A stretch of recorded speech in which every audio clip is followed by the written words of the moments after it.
Bonjour à toutes et à tous, bienvenue à ce nouveau Good Morning Market. Nous sommes le lundi 30 août 2021. Donc commençons tout d'abord par le contexte de marché, comme d'habitude. Alors, la fin de semaine dernière, vous le savez, a été consacrée au très attendu Jackson Hole et au discours du président de la Réserve fédérale américaine.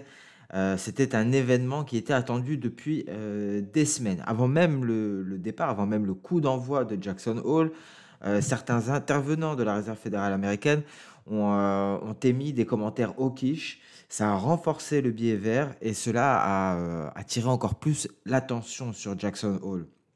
Mais les remarques de Jérôme Powell étaient plutôt dovish. Finalement, cela a conduit à un affaiblissement du biais vert. On va voir la configuration technique du biais vert. Souvenez-vous, il y avait un double creux. Le double creux a été invalidé. Et il y avait même un signal baissier hein, en intraday. Finalement, le chartisme a eu raison des attentes. Donc des remarques plutôt dovish, un biais vert en territoire négatif donc Jérôme Powell qui ne fournit pas de date concrète pour le tapering progressif et il continue d'ignorer l'inflation élevée. Alors les indices américains ont gagné du terrain après le discours de Jérôme Powell avec à la clé de nouveaux records historiques pour le S&P 500 et le Nasdaq. En Europe, on a terminé également dans la semaine en hausse. On a pris connaissance, à noter, de l'indice PCE Core des États-Unis pour le mois de juillet. C'est l'indicateur d'inflation préféré, je vous le rappelle, de la Réserve fédérale américaine. C'était en ligne avec les attentes, 3,6% en glissement annuel, et ça n'a donc pas eu d'impact sur le marché. Concernant les matières premières, très intéressant également, et on peut ressentir hein, cet appétit pour le risque, cette configuration risk-on qui se reflète parfaitement sur ce compartiment-là, les matières premières. Le pétrole a progressé d'environ 2% vendredi, et ce avant la réunion de l'OPEP+, qui sera prévue cette semaine. Il y a un facteur haussier hein, pour le pétrole, nous en avons parlé, c'est la production pétrolière américaine dans la région du Golfe qui a été interrompue en raison de l'ouragan Ida. On notera également belle progression pour le cuivre, 1,5%. Le gold qui est en train de se rapprocher des 1825, il me semble. Et donc on a une prochaine résistance hein, sur le gold à 1830. Voilà, on est à 1814 très exactement. La prochaine résistance est à 1830 dollars l'once. Hormis cela, on notera que selon l'Université du Michigan, les prévisions d'inflation à 5 ans en août ont légèrement diminué par rapport aux données flash. Hein, c'est passé de 3% à 2,9%. À noter également qu'aujourd'hui, les marchés seront fermés au Royaume-Uni car c'est un jour férié. Donc voilà pour le contexte de marché. Hormis cela, le calendrier économique est quelque peu allégé. Un principal donnée qui nous parviendra d'Allemagne, quelques données européennes en fin de matinée, mais ce sera surtout pardon, l'indice des prix à la consommation en Allemagne qui retiendra l'attention. Voilà pour le calendrier économique relativement allégé, hein, comme on en a l'habitude chaque lundi. On commence cette revue de marché par les indices. CAC 40 qui commence nez à nez avec les 6680, 6675 points. Alors, si la session européenne commence dans le vert, à l'image de la session asiatique, hein, on devrait réussir aujourd'hui à se hisser au-dessus des 1680 pour le CAC 40 pour aller chercher la Kijun, voire la Tenkan, pour aller plus concrètement se hisser aux alentours au-dessus des 6700 points. Concernant le DAX, il n'y a pas eu de grands mouvements hein, sur le DAX dernièrement. Simplement une phase de repli, un mouvement de repli pour aller chercher la Kijun. On s'est appuyé dessus et on se maintient au-dessus de cette zone de résistance qui est devenue support. Donc pas grand-chose pour le DAX a priori pour le moment. On a un objectif à 16 393 points. C'est la projection d'Ossoda V issue de l'impulsion haussière qui a été amorcée le 26 juillet. Voilà pour les données journalières concernant les données intraday. On est au-dessus du nuage. On retrouve hein, cette zone de support à 15 800 points. Prochaine zone à franchir, 15 893 environ pour espérer aller chercher les précédents records historiques. Donc, pas énormément de mouvements récemment sur le DAX en espérant hein, que l'on parvienne à se sortir hein, de ce petit range.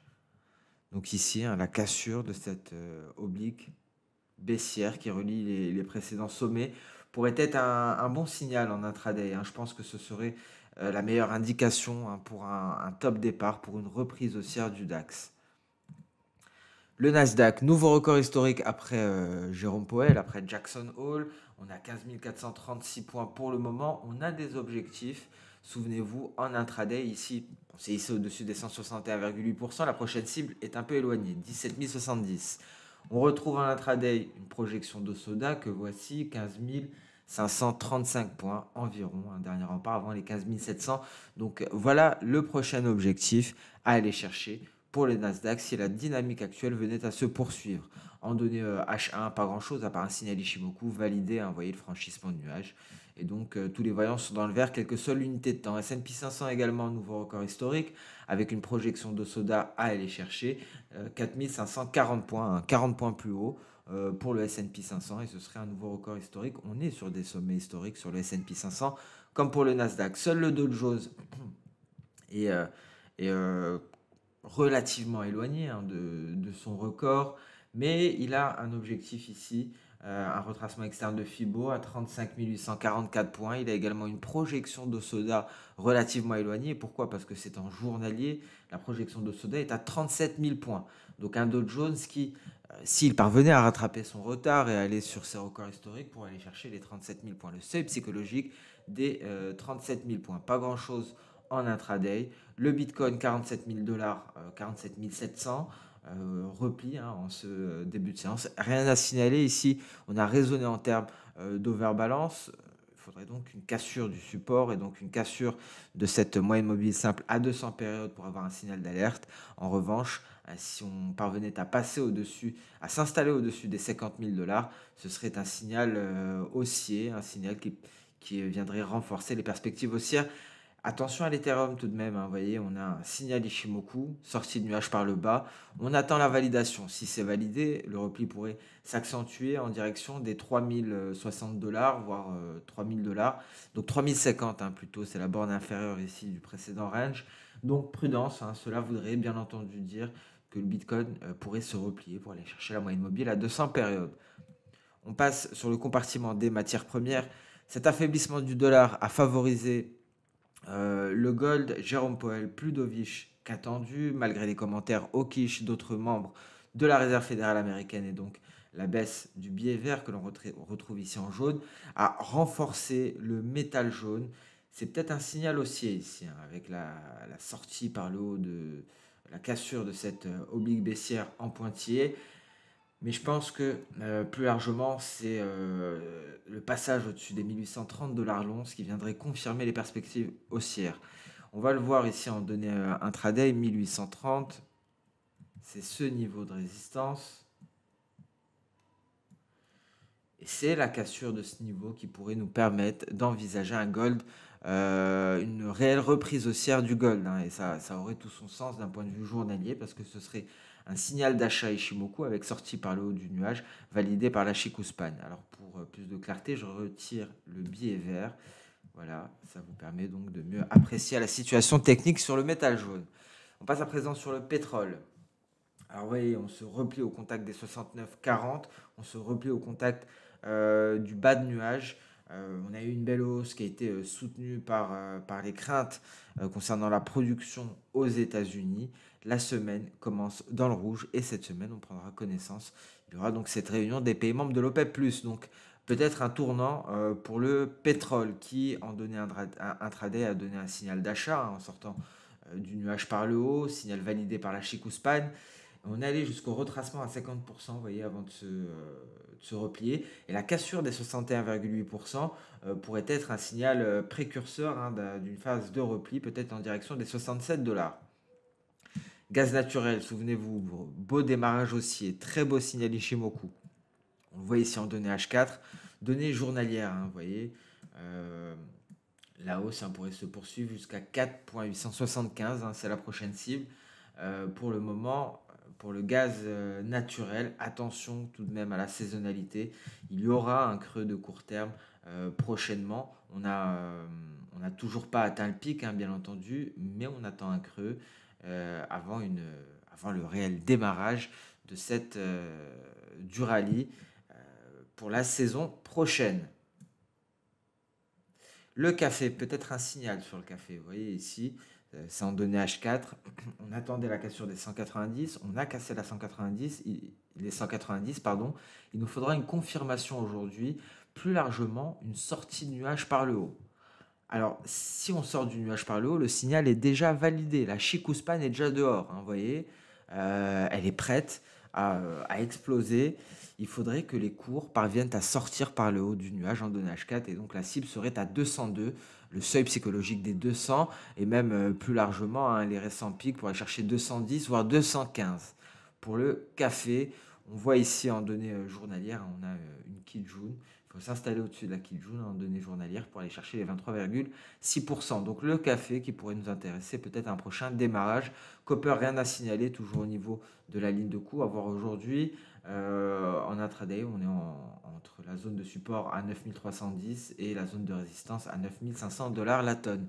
On passe à présent sur le marché d'échange avec le biais vert. Vous voyez ici, on va voir le double creux. Double creux. Franchissement de la ligne de coût invalidé. On repart à la baisse. Jérôme Powell renvoie, met le biais vert au tapis. Et donc ici, on a tout de même un gros support. Donc peut-être un redémarrage aussi au contact de ce support à 92 500. Donc on reste prudent pour ceux qui traitent l'euro-dollar. Il y avait tout de même un beau signal, hein, ici chartiste. Et ce signal, c'est bel et bien confirmé. Le nuage a fait office de résistance. Et donc, un repli qui s'est amorcé. On va voir avec les projections d'Osoda, est-ce qu'on a atteint projection d'Osoda basée sur le mouvement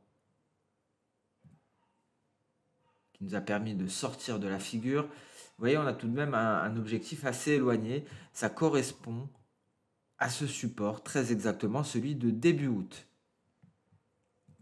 Et l'euro-dollar donc qui retrouve des couleurs aux portes du seuil des 1,18, mais grosse résistance ici le nuage, ce qui nous laisse entendre que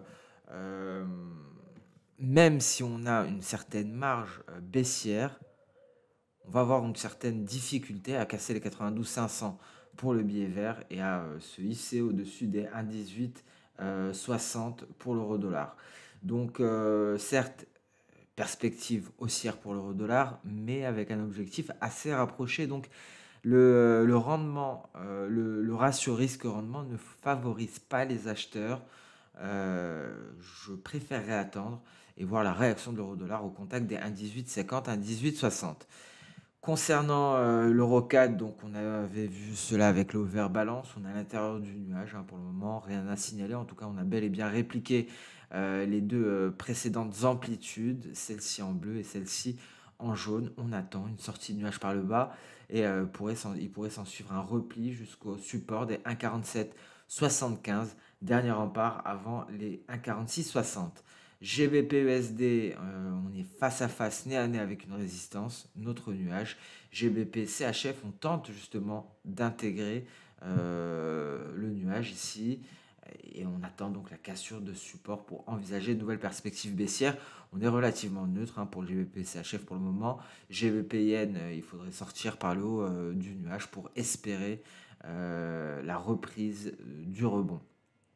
Donc voilà pour le marché d'échange. On fait pas mal de paires en GBP dernièrement.